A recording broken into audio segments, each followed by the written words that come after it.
Good morning दोस्तों। आज सुबह आँख खुली और लगा कि एक दिन और शुरू हो गया। अभी मैं पूरी तरह उठा भी नहीं था। गुरतेज अपनी साइकिल लेकर रेडी हो गया। गुरतेज बोला, पापा चलो सामान लेने चलते हैं। मैंने बोला, तुम अपनी साइकिल चलाओ, मैं तुम्हारे पीछे पीछे चलता हूँ। फिर रास्ते में मेरी नज़र एक बंदर पर पड़ी। एक तो गेट पे बैठा था और दूसरा पेड़ से झाँक रहा था। लग रहा था दोनों मिलकर सिक्योरिटी गार्ड की ड्यूटी कर रहे हैं। जैसे कौन आ रहा है कौन जा रहा है तो सब पर निगाह रख रहे थे, कौन क्या क्या सामान लेकर आ रहा है। मैंने सोचा चलो भाई इनकी फोटो ले लेते हैं, वरना ये बोलेंगे कि ये दोनों तो बिना हेलो बोले ही चले गए। मैंने गुरतेज से बोला, भाई इन दोनों बंदरों को भी ये लग रहा होगा जैसे ये नए मेहमान आए हैं। एक बंदर गेट पर वीआईपी एंट्री संभाल रहा था और दूसरा बंदर पेड़ पे ऐसे बैठा था जैसे लाइव कमेंट्री कर रहा हो। फिर हम दोनों ऐसे ही आगे चलते रहे। हमें पहले मेडिकल से कुछ सामान लेना था। बंदरों को बाय बोलकर हम सीधा मेडिकल पर पहुंच गए। अब असली चैलेंज तो यहाँ शुरू हुआ था। हमें याद ही नहीं रहा था कि हमें सामान क्या क्या लेना है। मैं खड़ा हुआ सामान सोच रहा था और गुरतेज दुकान में फुल इंस्पेक्शन मोड में था। सारा सामान गुरतेज ने अपनी साइकिल पर रखा और बड़े कॉन्फिडेंस के साथ बोला, पापा हो गया। फिर हम दोनों आराम से घर की तरफ निकल पड़े। गुरतेज साइकिल चला रहा था और मैं उसके पीछे फ्री सिक्योरिटी गार्ड बनकर चल रहा था। शाम को हमें कहीं जाना था तो पैंट पहनकर मिरर के सामने खड़ा हुआ। पहले खुद को देखा, फिर दोबारा देखा, क्योंकि इतना हैंडसम आदमी रोज थोड़ी ना दिखता है। फिर अलमारी खोली और उसमें से एक शर्ट ढूंढी। शर्ट निकालकर उसको पहनने लगा। फिर भाई शर्ट पहनने के बाद मिरर के सामने ऐसे घूम रहा था जैसे फिल्म अवार्ड की एंट्री मारने वाला हो। मैं खुद को ऊपर से नीचे तक देख रहा था। बस एक चीज की कमी थी कि बैकग्राउंड में म्यूजिक और होना चाहिए था। मिरर के सामने इतनी देर हो गई थी खड़े खड़े। मिरर भी बोलने लगा था, भाई अब निकल जा, नहीं तो तेरा मार्केट भी बंद हो जाएगा। उधर गुरतेज भी फुल रेडी था। गेट खोलकर ऐसे खड़ा था जैसे मेरा इंतजार कर रहा हो।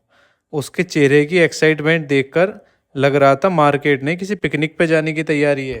फिर मैंने गुरतेज का हाथ पकड़ा और मैंने बोला, बेटा चलो। लेकिन गुरतेज बोलता है, पापा भी रुको। फिर गुरतेज ने अपनी मम्मा को बाय बोली। बाय बोलने के बाद गुरतेज फिर आगे बढ़ा। फिर मैंने उसका हाथ पकड़ा हुआ था और हम दोनों आराम से सीढ़ियाँ उतरने लगे।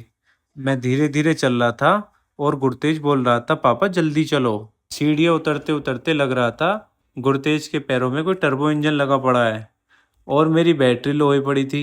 मैं धीमे धीमे चल रहा था और फिर भाई हम बातें करते करते नीचे पहुंच गए। नीचे आते ही हम कार में बैठे और मार्केट की तरफ निकल पड़े। मार्केट पहुंचते ही सबसे पहले नाई की शॉप पर ब्रेक लगाए। मैंने सोचा पहले बियर ठीक करा लेते हैं, वरना लोग बोलेंगे भाई जंगल से आ रहे हो क्या।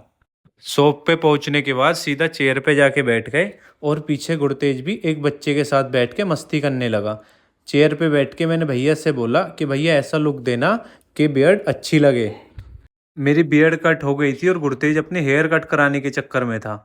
गुरतेज ने मेरे से बोला, पापा मुझे भी हेयर कट कराने हैं। मैंने बोला, बेटा आप अगली बार कराना। फिर हम दोनों कार से अपने निकल जाते हैं एटीएम की तरफ, क्योंकि हमें एटीएम से कुछ पैसे निकालने थे। एटीएम थोड़ी दूर था तो वहाँ तक पहुँचने में हमें थोड़ा टाइम लगा। हम एटीएम पहुँच गए थे, कार हमने साइड में लगाई और गुरतेज को मैंने कार से उतारा और एटीएम की तरफ निकल पड़े। एटीएम में जो पहुँचे देखा ये एटीएम ही बंद था। वहाँ पहुँच के देखा तो मूड और ख़राब हो गया था। सोचा अब कहाँ जाएंगे, क्योंकि यहाँ पास में कोई एटीएम ही नहीं था। और गुरतेज बाहर निकला। गुरतेज ने देखा मैं तो यहाँ कल सामान लेने आया था। पापा ने मेरे से बोला था कि गुरतेज में जब हम बाद में आएंगे तो आपको एक साइकिल भी दिलाएंगे। तो गुरतेज इसी जिद पे अड़ गया। गुरतेज ने बोला, पापा मुझे साइकिल लेने जाना है। बड़ी मुश्किल से मैंने गुरतेज को समझाया। बोला, बेटा हम जब अगली बार आएंगे हम तब साइकिल दिलाएंगे। तो गुरतेज जो है मेरी बात मान के और कार की तरफ आने लगा। फिर हम कार में दोबारा बैठे और हम दूसरे एटीएम की तरफ निकल पड़े, क्योंकि हमने पहले गूगल पे ढूंढा कि दूसरा एटीएम किधर है। दूसरा एटीएम थोड़ी ही दूरी पर था और हम दूसरे एटीएम पर पहुंच जाते हैं। वहां पहुंचने के बाद देखते हैं कि यहाँ से पैसे निकलेंगे या नहीं निकलेंगे, या यहाँ से भी ऐसे ही निराशा लेकर वापस लौटना पड़ेगा। धीमे धीमे गुरतेज का हाथ पकड़कर और सीढ़ियाँ चढ़ते हुए हम पहुँच जाते हैं एटीएम के अंदर। एटीएम के अंदर देख के हमने जो देखा तो बड़ी खुशी हुई, क्योंकि एटीएम चल रहा था। जैसे ही हमने अपनी ट्रांजैक्शन करी तो एटीएम ने पहले ही बोल दिया सॉरी। एटीएम के सॉरी बोलने के बाद बड़ी निराशा हुई। फिर उस निराशा के साथ मैं और गुरतेज वापसी अपनी कार की तरफ चल देते हैं। धीमे धीमे सीढ़ियों से उतरते हुए गुरतेज पहुंच जाता है कार के पास। हम दोनों कार में बैठ के और निकल जाते हैं अपने मार्केट की तरफ, क्योंकि हमारा एक काम तो हुआ ही नहीं था। फिर हमने सोचा एक काम नहीं हुआ तो अब दूसरा काम करने चलते हैं। मार्केट पहुंचकर हमने अपनी कार पार्क करी और मैं और गुरतेज चले जाते हैं मार्केट की तरफ। थोड़ी सी आगे चल के गुरतेज बोला, पापा मैं थक गया। फिर गुरतेज को मैंने ले लिया था गोदी। गोदी लेने के बाद अब हम धीमे धीमे चल पड़ते हैं अपने काम की ओर। काम तो हो गया था, फिर दिख जाते हैं केले वाले भैया।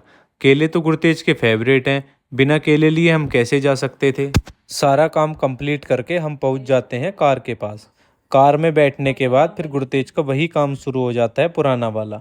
गाने बजते ही गुरतेज का डांस स्टार्ट हो जाता है। फिर पहुंचते हैं प्रेस वाले भैया के पास। कल कुछ प्रेस के कपड़े दिए थे तो सोचा कपड़े ले चलूं।